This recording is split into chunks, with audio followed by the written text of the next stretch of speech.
here's where the diminishing return was to complete the full conversation that I had with Eric, Michael, is that he says a defense like Philadelphia's this weekend. Right. Or a defense like the one that we will see in person on Thursday Night Football on December 1st when the Cowboys visit Minnesota. Right. Those defenses will force him to have to grab for that shiny toy, and he might not be equipped to do that when he has to do it.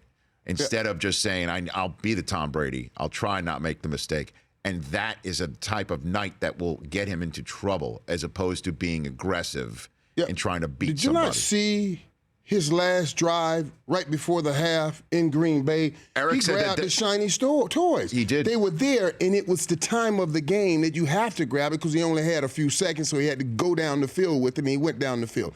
When great defenses are playing, when you're playing great defenses, when you're playing the Fletcher Cox and the Zim Reapers, I love that. I love that. The Zim Reapers. Yeah, for Vikings. Great, right. What are you worried about? You're getting rid of that football before it's time. So now his play becomes perfect against great defenses because I'm going to wear out that great defensive line by playing the inside game. That's what Tom Brady does. That's the brilliance of a Tom Brady. He gets rid of that ball in 2.1 seconds, even though we always talk about his offensive line is in shambles. It doesn't matter.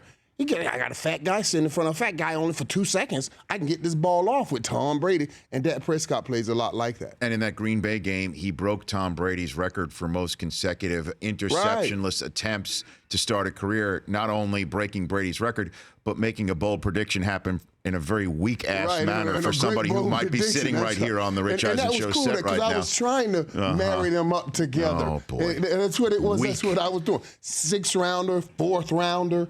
Smart guys coming in. But what you are saying right now, are you advocating for Dak to stick with the job?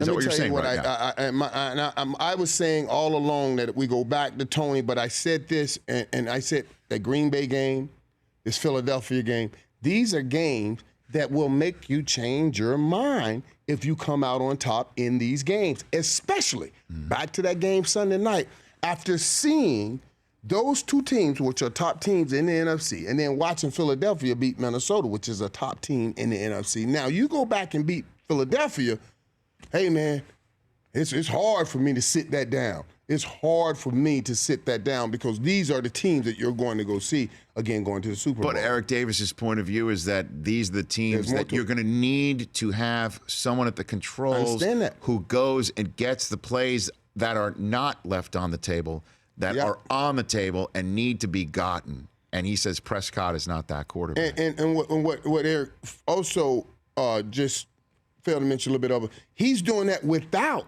the go-getter outside. He's been doing it without the go-getter outside. I'm going to take more risk when I got someone that wins 75% of the 50-50 balls in Dez Bryant.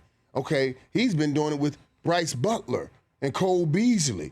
That's their skill set. You know what I mean? The inside skill set. I just think he's fascinating, man. It's just and he's handling it all so well. There's a lot going on right now with Dak Prescott, and he's handling it just so mature and so great. The Rich Eisen Show, weekdays at noon Eastern on Audience.